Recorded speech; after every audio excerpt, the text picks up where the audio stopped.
اے میرے بندے تو توبہ تو کر، اے میرے بندے تو شرمندہ تو ہو، اے بندے تو میری طرف رجوع تو کر، یبدل اللہ السیئات بالحسنات، تو گناہوں کا بوجھ لے کے آئے گا، میں سارے گناہوں کو معاف کر کے نیکیوں میں تبدیل کر دوں گا. یہاں پر نیت سے. لیکن بلال بھائی یہ بات جو ہے نا یہ ساری ساری حقوق اللہ کے متعلق ہے. حقوق العباد میں رد مظالم ہے، حقوق العباد میں وہاں پر ہم نے جبران کرنا ہے. حقوق العباد میں ہم نے اللہ سے توفیق مانگ کے جس کی خلاف ہم نے کوئی گناہ کیا ہوا ہے، زیادتی کی ہوئی ہے، اسی سے توبہ کرنی ہے، یعنی اسی سے معافی مانگنی ہے، ویلا نہیں ہوگا. اگرچہ اس کا بھی طریقہ کار بتا دیا گیا ہے کہ اگر میں کسی سے معافی نہیں مانگ سکتا، وہ مر گیا، وہ مل نہیں رہا یا غصے والا ہے، کیا اگر اسے میں معافی مانگوں گا تو وہ معاف نہیں کرے گا. کینہ پرور ہے تو کیا کروں؟ تو کہا کہ اسی دنیا میں جتنی اس کے ساتھ زیادتی کی ہے اس کے لیے نیکی کر کے چلا جائے تاکہ قیامت کے دن جو ہے تم سے کوئی قرض جو ہے نا تمہاری گردن پر نہ ہو.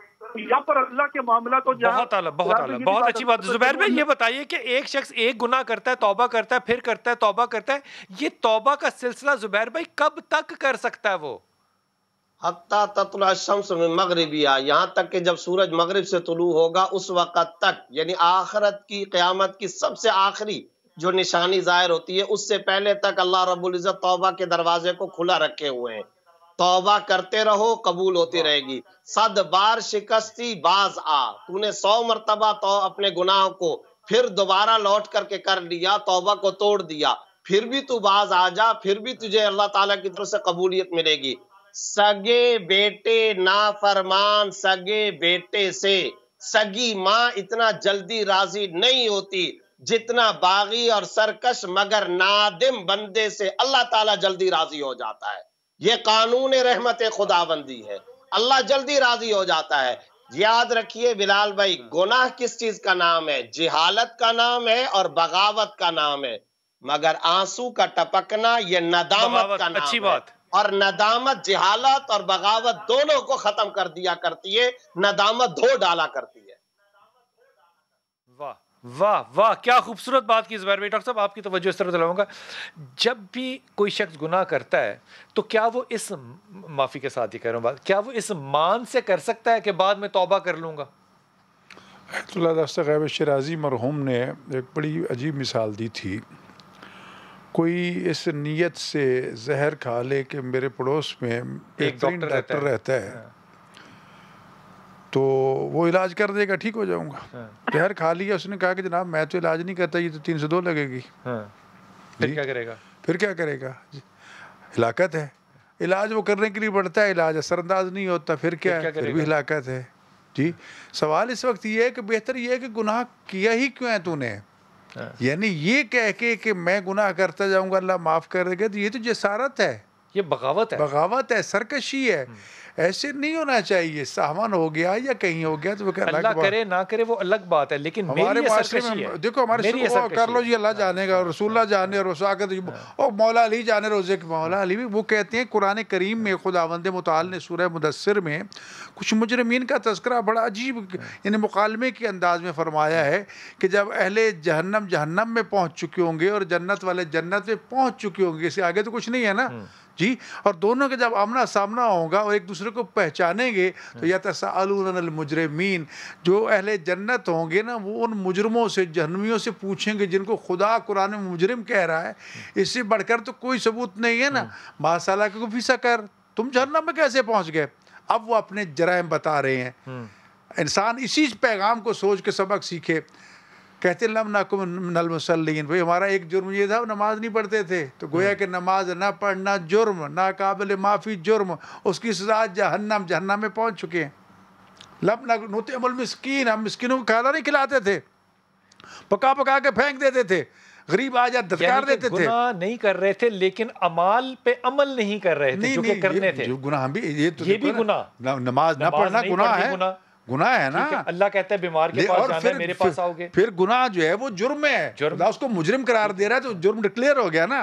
اب تیسرا مرحلہ کیا آتا ہے اس میں، یہ ہے کہ کننا نخوض مع الخائضین.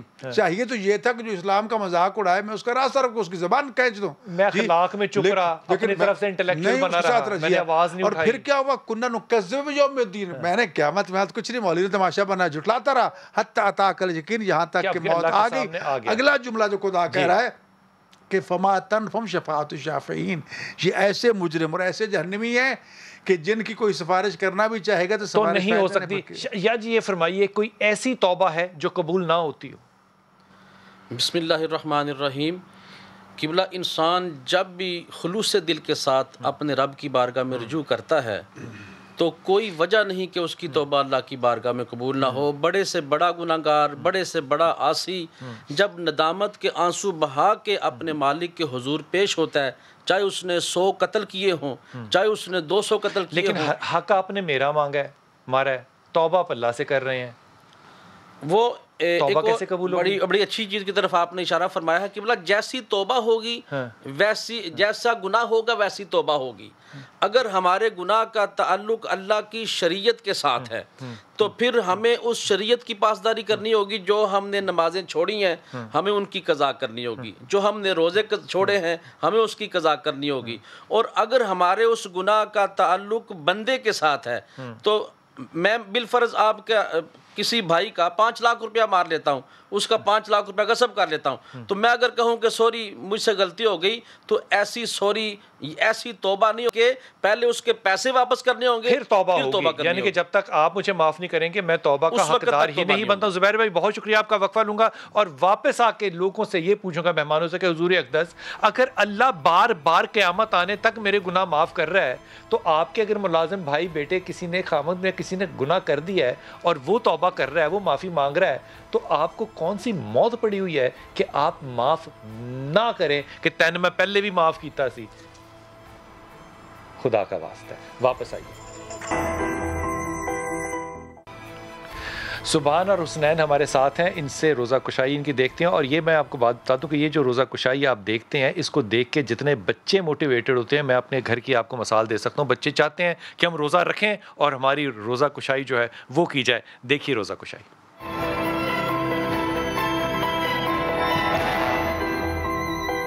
سبحان اور حسنین عمر میں چھوٹے مگر ہمت اور صبر میں بڑے، اسلام آباد کے ننھے بھائیوں نے روزہ رکھ کر مثال قائم کر دی۔ والدین اور عزیز و اقارب بھی نہال۔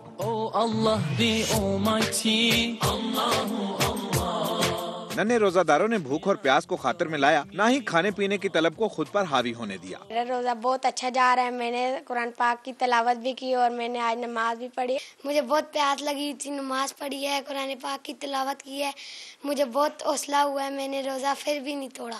بچوں کا صبر و تحمل قابل دی، والدین سے جس چیز کی فرمائش کی افطاری میں وہ دسترخوان کی زینت بنی۔ جو بولتے ہیں وہ افطاری میں بنا دیتے ہیں ہم لوگ۔ افطاری بنا کے بہت مزہ آتا ہے، بچے خوش ہو جاتے ہیں ان کے لیے جب افطاری بنائی جاتی ہے۔ دونوں کے لیے افطاری کا بھرپور اہتمام، ساتھ نعتیں پڑھ کر ماحول کو بھی معطر کیا گیا۔ اور کس جگہ میں کروں گناہ جا کر، ہر طرف تو ہے، ہر جگہ تو ہے۔ ماہ مقدس گناہوں اور خطاؤں سے بخشش کا ذریعہ تو ہے ہی، ننھی دنیا کو دین کی جانب راغب کرنے کا بہترین موقع بھی ہے۔ کیمرامین حبیب الحسن کے ساتھ عادل تنولی، سما، اسلام آباد۔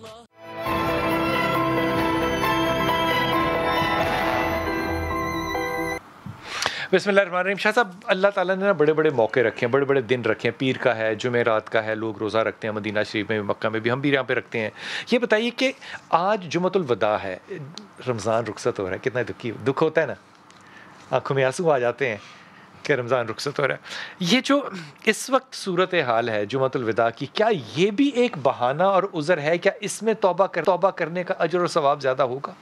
دیکھیں بلال بھائی، خداوند متعال نے سب سے پہلے تو انسان کو مہمان بنایا، روزے دار کو مہمان بنانے کے بعد مستجاب الدعوات بنا دیا۔ ہم کہتے ہیں کہ مہمان اور جو بھی حکم کرو گے وہ تیار ہے، یعنی اس کو آسان زبان میں خدا نے کہا کہ جو بھی تو دعا، جو یہ انبیاء کی شان ہے، ائمہ معصومین کی شان ہے کہ جو دعا مانگتے قبول ہوتے ہیں۔ ایک گنہگار انسان کو مستجاب الدعوات بنا دیا اسی مقام پہ، اسی مقام۔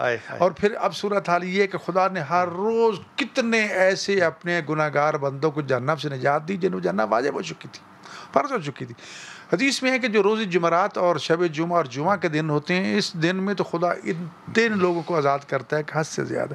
اور پھر جب آخری جمعہ آتا ہے تو جمعے میں جتنے گناہ گاروں کو پورا رمضان میں آزاد کیا ہوتا ہے اتنا جمعہ کے دن میں جی اور پھر جمعہ کی ساعتیں جو ہیں اس کا ایک ایک لمحے میں ایک ایک منٹ میں خدا اتنا واجب الجہنم لوگوں کو جہنم سے آزاد کرتا ہے جتنا اس نے پورے رمضان میں آزاد کیے ہیں، ایک دن میں، دن نہیں بھی ایک لمحے میں، ایک جمعے کے دن کے ایک لمحے میں۔ واہ جی خود سوچئے کتنے گناہگار، اور یہ آج پھر توبہ کا دن اور مغفرت کا دن ہے۔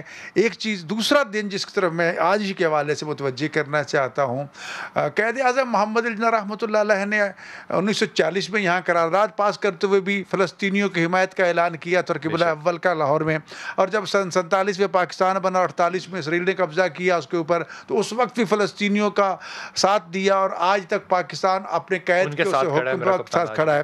سن 1979 میں ایران کا انقلاب آیا، اس میں وہ پہلے ہی ماہ رمضان کے آخری جمعے کو امام خمینی رحمۃ اللہ علیہ نے یوم قدس سے تعبیر کر دیا کہ ہم جب تک فلسطین کو آزادی نہیں دلا دیتے اور قبلہ اول آزاد نہیں ہو جاتا اس وقت تک فلسطینیوں کی حمایت میں ہم جمعہ کا دن جو ہے اس کو یوم قدس کے طور پر مناتے جائیں گے۔ آج کا دن یوم بیت المقدس کا دن ہے، اس کے آزادی کا دن جو قبلہ اول ہے، جہاں رسول خدا صلی اللہ علیہ وسلم کو معراج کروائی گئی تھی، جو قبلہ اول مسلمین تھا۔ تو آج مسلمانوں کو چاہیے کہ یہودیوں کے ظلم و جور کے خلاف اور وہ لوگ جنہوں نے دین سے غداری کی ہے اور فلسطینیوں کے حقوق سے غداری کی ہے، ان کی ہدایت کے لیے دعا تو پتہ نہیں قبول ہوگی کہ نہیں ہوگی، لیکن یہ ہے کہ کم از کم ان کے خلاف سزائے احتجاج تو بلند کرے، جس مقام پہ ہو سکتا ہے، اور عالمی اداروں کو مجبور کریں کہ جو توہین رسالت صلی اللہ علیہ وسلم اور دوسرے مقدسات کی توہین کے سلسلے میں قراردادیں پاس کی جا رہی ہیں یورپ کی طرف سے، ہم اس کی بھرپور مذمت کرتے ہیں، ہم اپنی جانیں قربان کر سکتے ہیں لیکن شان مصطفیٰ میں توہین برداشت نہیں کر سکتے۔ ماہ رمضان کا یہ آخری جمعہ آئندہ خدا جن نصیب ہو جنو، اب بھی چند ساعتیں باقی ہیں، اس وقت بھی ہمارے پاس وقت ہے کہ اپنے گناہوں کی توبہ کر لیں، غفور رحیم سے نجات کا پروانہ حاصل کریں۔ ثم آمین ثم آمین ثم آمین۔ آپ کی ساری گفتگو ایک دعا تھی، اللہ تعالیٰ کرے کہ یہ دعا قبول بھی ہو۔ ظہیر صاحب، شاہ صاحب، آپ کی طرف آ رہا ہوں، آپ کی توجہ دلوا رہا ہوں، وہ ایک حدیث آپ کو امام کی ہدیہ کر رہا ہوں۔ فرمایا ہے آپ نے کہ جو دعائیں ہیں وہ امام کے روضے کے قریب، وہ گنبد کا ذکر ہے لیکن اس کی تفسیر یوں بھی آتی ہے کہ روضے کے قریب کی جائیں تو وہ یقیناً قبول ہوتی ہیں۔ آپ اس وقت امام حسین کے روضے کے قریب ہیں، درخواست تو یہ ہوگی کہ اور قریب ہو جائیں، اور ساری امت کے لیے، ہمارے لیے، کووڈ کی بیماری جس نے پھیلی ہوئی ہے اور مسلمانوں کی غیرت کے لیے، مسلمانوں کی حکمت کے لیے، ایمان کے لیے دعا فرمائیے شاہ صاحب کہ اللہ تعالی ہمیں آسانیاں عطا فرمائے۔ جی شاہ صاحب بسم اللہ۔ اعوذ باللہ من الشیطان الرجیم، بسم اللہ الرحمن الرحیم۔ یا محمود بحق محمد، یا علی بحق علی، یا فاطر السماوات بحق فاطمہ الزہرا، یا محسن بحق الحسن، یا قدیم الاحسان بحق حسین علیہ السلام۔ اللہم انی اسألک باسمک العظیم، یا اللہ یا اللہ یا اللہ یا اللہ یا اللہ یا اللہ یا اللہ یا اللہ یا اللہ، یا پروردگار، یا خالق اکبر، یا خالق کائنات، یا غفور، یا رحیم، یا کریم، یا غفار، یا ستار، یا حی، یا قیوم، یا اللہ ہماری سلیم کی بات کو اپنی بارگاہ میں حجت المقبول و منظور فرما۔ پروردگار ان باقی ماندہ ایام ماہ مبارک رمضان سے بھرپور استفادہ کرنے کی توفیق نصیب فرما۔ پروردگار ہم تیرے حبیب کے امتی ہیں، پروردگار ہمارے گناہان کبیرہ و صغیرہ کو معاف فرما، ہمیں آئندہ گناہان کبیرہ و صغیرہ سے محفوظ فرما۔ پروردگار ہم سب کو اپنے حفظ و ایمان میں رکھ، ہمیں شر شیطان سے، جن و انس کے شر سے محفوظ فرما۔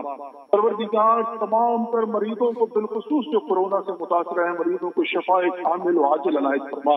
پروردگار ملک کے عزیز پاکستان کو سلامتی عطا فرما، دشمنوں کے شر سے محفوظ فرما، دشمنوں کی سازشوں سے محفوظ فرما، کورونا وائرس سے محفوظ فرما۔ پروردگار میرے مالک و خالق، تجھے تیرے حبیب کے نواسے حسین ابن علی علیہ السلام کا صدقہ ہے، تیرے مالک و خالق ہماری تمام تر دعاؤں کو مستجاب فرما، ہمیں آپس میں پیار محبت کے ساتھ رہنے کی توفیق نصیب فرما۔ پروردگار فلسطینیوں کو آزادی نصیب فرما، پروردگار ہمارے کشمیری بھائیوں کو آزادی نصیب فرما۔ تیرے مالک و خالق پروردگار کے دلوں کے راز بہتر جانتا ہے، جن جن کے دلوں میں جو جو دعائیں ہیں دعاؤں کو پروردگار قبول و منظور فرما۔ تیرے مالک و خالق تیرے مہمان ہیں، پروردگار تو نے ہمیں اہل کرامت اللہ قرار دیا ہے، میرے مالک و خالق ماہ مبارک رمضان کے بعد بھی تقویٰ کے ذریعے اس کو برقرار رکھنے کی توفیق نصیب فرما۔ پروردگار یا خالق اکبر، یا خالق کائنات، یا اللہ جو جو دل میں حج و زیارت کی تمنا رکھتا ہے، پروردگار تمام تر کو